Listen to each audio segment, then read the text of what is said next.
ଆଜି କୁମାର ପୂର୍ଣ୍ଣିମା ଓଷା ତା ସହିତ ଫେଣି ମା ଲକ୍ଷ୍ମୀଙ୍କ ପୂଜା ବି। ତ ମୁଁ ସକାଳୁ ଫାଷ୍ଟ ଉଠିଲା ବେଳକୁ ଆମ ଝିଅ ତାର ବାହାରିକି ପୁରା ରେଡ଼ି। ମୁଁ କହିଲି ଇଲୋ ବାପ ଇଏ କ'ଣ ରେଡ଼ି ହେଇଗଲାଣି ସକାଳଟାରୁ, ଆର କିଛି କାମଧନ୍ଦା ନାହିଁ। ମନେ ପଡ଼ିଲା ଆଜି ତ କୁଆଁର ପୂର୍ଣ୍ଣିମା ଓଷା, ତେଣୁ ସେ ତା କର୍ମ ସବୁ ସାରିଦେଲା। ତାପରେ ସିଏ କର୍ମ ସାରିଦେଲା। ଆଜି ତ ଯେହେତୁ ସୋମବାର, ମୋର ବି କିଛି କର୍ମ ଅଛି, ଆପଣ ତ ଜାଣିଥିବେ।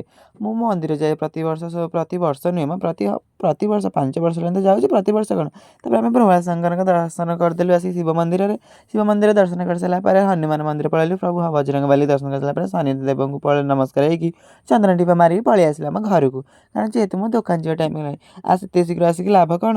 କେଉଁ ଖାଇପାଇଲି ଖାଲି ଗୋଟାଏ ଜଲେବି, ତାପରେ ଆଉ ଗୋଟାଏ ସିଙ୍ଗଡ଼ା ଭଳିଆ ଜିନିଷଟାକୁ ଖାଇଦେଲି। ଖାଇକି ଆସିକି ପଳେଇ ଆସିଲି ଦହିବରା ଖାଇବାକୁ, ଦହିବରା ତ ନାହିଁ। ଲାଷ୍ଟକୁ ମୋତେ ଇଟିଲି ଆଉ ବରା ଘୁଗୁନିରେ କାମ ଚଳାଇବାକୁ ପଡ଼ିଲା।